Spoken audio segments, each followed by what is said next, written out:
আকাশবাণী খবর পড়ছি দেবব্রত মণ্ডল। প্রথমে বিশেষ খবর। প্রধানমন্ত্রী নরেন্দ্র মোদী আজ জনজাতি গৌরব দিবস স্মরণে বিহারের জামুই সফর করবেন। এখানকার জনজাতীয় সম্প্রদায়ের উন্নতি এবং পরিকাঠামো উন্নয়নের লক্ষ্যে ৬,৬৪০ কোটি টাকারও বেশি মূল্যের একাধিক উন্নয়ন প্রকল্পের উদ্বোধন ও ভিত্তিপ্রস্তর স্থাপন করবেন প্রধানমন্ত্রী। ২০২৪ সালের এপ্রিল থেকে অক্টোবরে ভারতের রপ্তানি সামগ্রিকভাবে ৭.২৮% বৃদ্ধি পেয়েছে। প্রধানমন্ত্রী আজ নতুন দিল্লিতে প্রথম বোডোল্যান্ড মহোৎসবের সূচনা করবেন। গুরু নানক জয়ন্তী বা গুরু পরব আজ ভারতসহ বিশ্বজুড়ে ধর্মীয় উৎসাহ উদ্দীপনা উদযাপিত হচ্ছে। শ্রীলঙ্কা সংসদীয় নির্বাচনে ব্যাপক ব্যবধানে এগিয়ে আছে ক্ষমতাসীন ন্যাশনাল পিপলস পাওয়ার। বিরোধী দল এসজেপি পেয়েছে 13% ভোট। জোহানেসবার্গে আজ চলতি টি-20 সিরিজের চতুর্থ তথা শেষ ম্যাচে ভারত দক্ষিণ আফ্রিকার মুখোমুখি হবে। আসছি বিস্তারিত খবরে। প্রধানমন্ত্রী নরেন্দ্র মোদী জনজাতি গৌরব দিবস স্মরণে বিহারের জামুই সফর করবেন। ধরতি আবা ভগবান বিরসা মুন্ডার ১৫০তম জন্মবার্ষিকী উদযাপনের সূচনাকে চিহ্নিত করে প্রধানমন্ত্রীর এই সফর। শ্রী মোদী আজ ভগবান বিরসা মুন্ডা সম্মানে একটি স্মারক মুদ্রা এবং ডাক টিকিট উন্মোচন করবেন।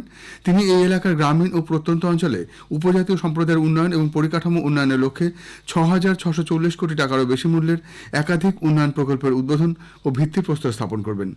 আদিবাসী এলাকায় স্বাস্থ্য পরিষেবার সুযোগ বাড়াতে প্রধানমন্ত্রী জনমানের অধীনে ২৩টি ভ্রাম্যমাণ চিকিৎসা ইউনিট এবং ধরতি আবা জনজাতি গ্রাম উৎকর্ষ অভিযানের আওতায় অতিরিক্ত মোবাইল মেডিকেল ইউনিটেরও উদ্বোধন করবেন। প্রধানমন্ত্রী আদিবাসী শিল্পোদ্যোগীদের উৎসাহ দিতে এবং জীবিকার সহায়তায় ৩০০টি বন ধান বিকাশ কেন্দ্র ও আদিবাসী ছাত্রছাত্রীদের জন্য 10টি একলব্য মডেল আবাসিক বিদ্যালয়েরও তিনি উদ্বোধন করবেন। আকাশবাণী দিল্লি সকাল 11:30 থেকে FM গোল্ড ইন্দ্রপ্রস্থ এবং আকাশবাণী লাইভ নিউজ চ্যানেলে এই অনুষ্ঠানটি সরাসরি সম্প্রচার করবে। কেন্দ্রীয় আদিবাসী উন্নয়ন মন্ত্রী জুয়েল ওরাও জানিয়েছেন, প্রধানমন্ত্রী মোদী দুটি আদিবাসী স্বাধীনতা সংগ্রামীদের মিউজিয়াম এবং দুটি আদিবাসী গবেষণা প্রতিষ্ঠানের উদ্বোধন করবেন। আদিবাসী জনজাতি সম্প্রদায়ের গৌরবময় ইতিহাস ও ঐতিহ্য সংরক্ষণের উদ্দেশ্যেই এই উদ্যোগ। আদিবাসী অধ্যুষিত এলাকায় যোগাযোগ ব্যবস্থার উন্নতিতে ৫০০ কিলোমিটার নতুন সড়ক এবং প্রধানমন্ত্রী জনমনের আওতায় কমিউনিটি হাব হিসাবে কাজ করার জন্য ১০০টি মাল্টিপারপাস সেন্টারের শিলান্যাস করবেন। এছাড়াও তিনি PM জনমন কর্মসূচির অধীনে নির্মিত ১১,০০০ বাড়িতে গৃহপ্রবেশ অনুষ্ঠানের সাক্ষী হবেন।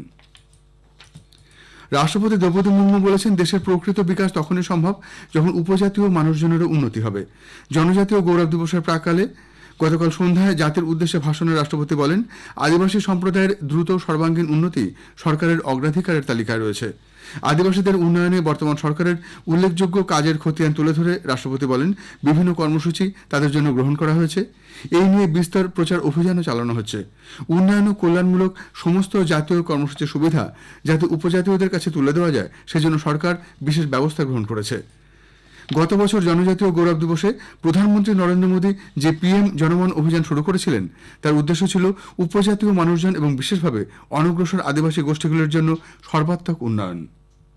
PM जनमन अभियान का उद्देश्य देश के PVTG समुदाय के लोगों का व्यापक विकास करना है। इस अभियान के तहत 24,000 करोड़ रुपया से अधिक की लागत से 3 वर्ष की समय सीमा के पहले ही अनेक सुविधाओं को PVTG समुदाय के लोगों तक पहुंचाने का लक्ष्य रखा गया है।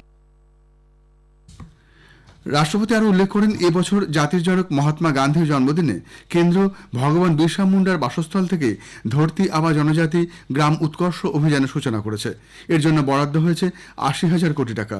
৫ কোটিরও বেশি মানুষ দেশব্যাপী এই অভিযানে উপকৃত হবেন বলে তিনি জানিয়েছেন। ২০২৪ সালের এপ্রিল থেকে অক্টোবরে ভারতের রপ্তানি সামগ্রিকভাবে ৭.২৮% বৃদ্ধি পেয়েছে। এই সময় রপ্তানির মোট পরিমাণ $৪৬৮.২৭ বিলিয়ন। ২০২৩ সালে একই সময়ে এই পরিমাণ ছিল $৪৩.৪৮ বিলিয়ন। বাণিজ্য ও শিল্প মন্ত্রকের প্রকাশিত তথ্য অনুযায়ী শুধুমাত্র পণ্য রপ্তানি $২৫২.২৮ বিলিয়ন পৌঁছেছে, যা গত বছরের একই সময়ের $২৪৪.৫১ বিলিয়ন তুলনায় ৩.১৮% বৃদ্ধি পেয়েছে। পরিষেবার রপ্তানির ক্ষেত্রে ২০২৪ সালের এপ্রিল থেকে অক্টোবরের মধ্যে রপ্তানির আনুমানিক মূল্য দাঁড়িয়েছে $২১৫.৯৮ বিলিয়ন, যা আগের বছরের $১৯১.৯৭ বিলিয়ন তুলনায় ১২%-এরও বেশি বৃদ্ধি পেয়েছে। প্রধানমন্ত্রী আজ নতুন দিল্লিতে প্রথম বোডোল্যান্ড মহোৎসবের সূচনা করবেন। বৈচিত্র্যপূর্ণ বোডো সমাজ গড়ে তুলতে এবং শান্তি রক্ষায় দুদিনের এই মেগা ইভেন্টে ভাষা, সাহিত্য, সংস্কৃতির নানা দিক তুলে ধরা হবে। প্রধানমন্ত্রীর দপ্তর থেকে প্রকাশিত এক বিবৃতিতে জানানো হয়েছে, শুধুমাত্র বোডোল্যান্ডে নয়, আসাম, পশ্চিমবঙ্গ, নেপাল এবং উত্তর পূর্বাঞ্চলের আন্তর্জাতিক সীমান্ত সংলগ্ন দেশের বিভিন্ন প্রান্তে বসবাসকারী বোডো জনজাতিকে এক জায়গায় আনার লক্ষ্যেই এই উৎসব। এই মহোৎসবের মূল ভাবনা হল উন্নত ভারতের জন্য শান্তি ও সম্প্রীতি। উল্লেখ্য, প্রধানমন্ত্রী নরেন্দ্র মোদীর নেতৃত্বে 2020 সালে দীর্ঘদিনের সমস্যা সমাধানে স্বাক্ষরিত হওয়া বোডো শান্তি চুক্তির বর্ষপূর্তির দিনটি উদযাপনের উদ্দেশ্যে এই মহোৎসবের আয়োজন করা হয়েছে। ঝাড়খণ্ডে বিধানসভা নির্বাচনের দ্বিতীয় দফার ভোটের প্রচার চলছে জোর কদমে। এনডিএ এবং আইএনডিআইএ উভয় জোটের নেতৃবৃন্দ তাদের দলীয় প্রার্থীদের সমর্থনে অভিযোগ এবং পাল্টা অভিযোগ করছেন।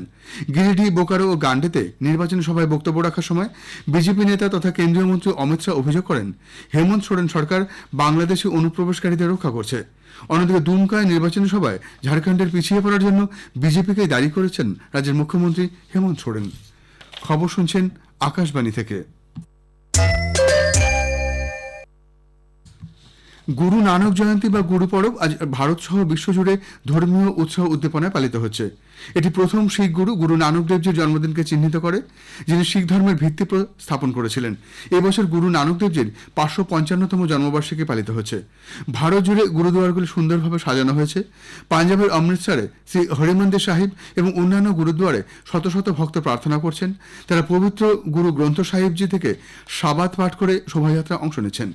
গুরু নানকের প্রকাশ পর্ব উপলক্ষে দেশবাসীকে শুভেচ্ছা জানিয়েছেন রাষ্ট্রপতি দ্রৌপদী মুর্মু। তিনি বলেন, গুরু নানক ভালোবাসা, বিশ্বাস, সত্য, আত্মত্যাগের প্রচার করেন এবং তার শিক্ষা মানুষকে নৈতিকতার দিকে পরিচালিত করে। উপরাষ্ট্রপতি জগদীপ ধনখড়ও গুরু নানকের 555তম জন্মবার্ষিকী উপলক্ষে দেশবাসীকে শুভেচ্ছা জানিয়েছেন। বন্যা বিধ্বস্ত নাইজেরিয়ায় জনগণের জন্য ভারত 15 টন ত্রাণ সাহায্য পাঠিয়েছে।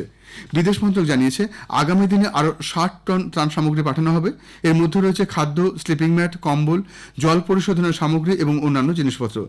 এদিকে প্রধানমন্ত্রী নরেন্দ্র মোদী তার সেদেশ সফরের আগে নাইজেরিয়ায় বসবাসরত হিন্দি প্রেমীদের তরফ থেকে যে শুভেচ্ছা বার্তা এসেছে তাতে সন্তোষ ব্যক্ত করেন। সামাজিক মাধ্যমে এক বার্তায় শ্রী মোদী এই উচ্ছ্বাস ব্যক্ত করেন। উল্লেখ্য, আগামীকাল এবং 17 নভেম্বর শ্রী মোদী নাইজেরিয়ার রাষ্ট্রপতি বোলা আহমেদ তিনিবুর আমন্ত্রণে সেদেশ সফরে যাবেন। 2 মহিলা সহ 6 জন তরুণ গবেষক এবছর ইনফোসিস পুরস্কার পেয়েছেন। 40 অনূর্ধ্ব এই গবেষকদের মধ্যে আছেন কলকাতার ইন্ডিয়ান স্ট্যাটিস্টিক্যাল ইনস্টিটিউট আইএসআই এর অধ্যাপিকা ডক্টর নীনা গুপ্তা। আইএসআই এর তাত্ত্বিক পরিসংখ্যান এবং গণিত বিভাগের এই অধ্যাপিকা জারিস্কি ক্যান্সেলেশন সমস্যা সমাধানের জন্য পুরস্কার পেলেন। 1949-এ প্রথম এই সমস্যার কথা তুলে ধরেন খ্যাতনামা গণিতবিদ অস্কার জারিস্কি। তারপর থেকেই এই নিয়ে বিস্তর গবেষণা চলছে।